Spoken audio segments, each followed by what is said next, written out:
2 سال پہلے تھوڑے پنسیاں دانے نکل آئے میرے جسم پہ. میں بڑا پریشان تھا, اینٹی بایوٹک کھانا شروع کی. ویسے میں اینٹی بایوٹک کھاتا نہیں ہوں لیکن تنگ آ گیا تھا تو مجبور ہو کے کھانا شروع کی تو فائدہ نہیں ہو رہا. میں جامعۃ الرشید گیا, وہاں ایک نیم حکیم, زیادہ بڑے حکیم بھی نہیں ہے وہ, جو خطرہ جان جن کے بارے میں کہا جاتا ہے, انہوں نے مجھے کہا کہ یار کالی مرچیں بھر کے لو, منہ میں ڈالو, تھوڑی سی چباؤ, پانی سے نکل لو, 2-4 دفعہ کرو, سیٹ ہو جائے گا. تو میں نے ایسا ہی کیا, پہلی دفعہ میں ہی سیٹ ہو گیا. کالی مرچ منہ میں ڈالی, تھوڑی سی چبائی اور بولو بھائی, نکل لی.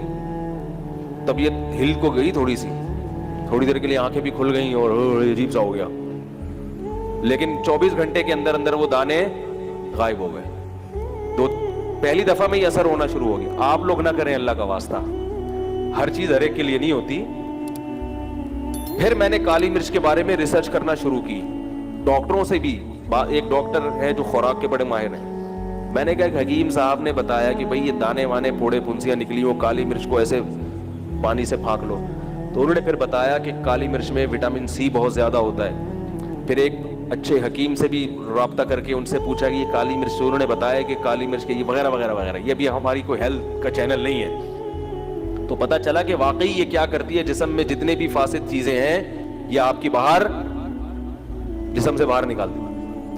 پھر انہوں نے بتایا کہ جتنے بھی یہ جو اچھے حکیم لوگ ہوتے ہیں نا, یہ کچن سے باہر نہیں جانے دیتے.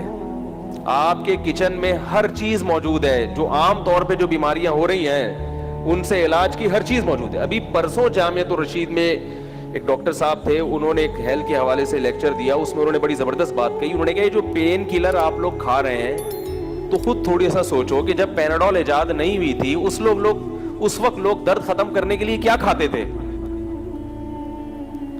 یاری بات, اس وقت بھی تو اللہ نے کوئی چیز پیدا کی ہوگی نا, ورنہ کیا درد سے تڑپتے رہتے تھے. ظاہر ہے اس وقت یہی ہلدی ولدی دودھ میں ڈال کے, گرم دودھ میں ڈال کے ہلدی پی لی, یہ کر لیا. تو ایلوپیتھک دواؤں کی طرف جب تک سخت مجبوری نہ ہو مت جائیں, کیونکہ ان دواؤں کے سائیڈ افیکٹ بہت زیادہ ہوتے ہیں. یہ جو کہا جاتا ہے نا کہ ان دوا کا کوئی سائیڈ افیکٹ نہیں ہے, یہ غلط ہے. سب سے پہلا سائیڈ افیکٹ پیناڈول کھاتے ہی کیا ہوگا, پیٹ خراب ہو جائے گا. اس کا مطلب کچھ گڑبڑ ہو رہی ہے پیٹ میں جا کے.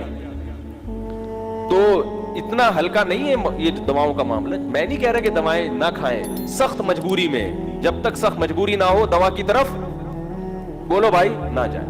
اور بچوں کو تو حتی الامکان دور, لکھا ہوتا ہے دوا پہ کہ تمام دوائیں بچوں کی پہنچ سے دور رکھیں. مطلب یہ ہوتا ہے صرف یہ والی پلائیں, تو آپ کہیں یہ والی بھی دور رکھیں. تو کچن میں ایسی چیزیں موجود ہوتی ہیں کہ وہ ایسی چیزیں ہیں کہ وہی استعمال کرو, آدمی فٹ فاٹ رہتا ہے. اچھا ایک بات مجھے بتاؤ, جب آپ کلینک میں جاتے ہیں ڈاکٹروں کی, آپ کو خوشبو آتی ہے یا تو دواؤں کی ایک عجیب سی اسمیل آتی ہے؟ اسمیل آتی ہے. کسی حکیم کے مطب میں جاؤ, خوشبو آتی ہے کہ نہیں آتی؟ ایسی بہترین یہ معجون تباش, وہ شربت سندل, یہ عرق گلاب, اور یہ معجون است قدوس, ٹھیک ہے, اور یہ خمیرہ مراویر, یہ خمیرہ گاؤ زبان, ایسے عرقیات, اور کیا زبردست خوشبو آ رہی ہوتی ہے. تو یہ چیزیں خوشبودار ہیں, یہ کیمیکل نہیں ہے, یہ اوریجنل شکل میں ہے. یعنی قدرت نے جس شیپ میں چیزوں کو پیدا کیا اس کے زیادہ قریب ہے. تو ایسے میرے پاس بہت واقعات ہیں, اگر میں سنانا شروع کر دوں تو اثر ہو جائے گی یہیں پہ, کہ فلاں دوا کھا رہے تھے لیکن فلاں چیز کچن میں رکھی ہوئی چیز کا استعمال کرنا شروع کیا تو اللہ نے شفا دے دی.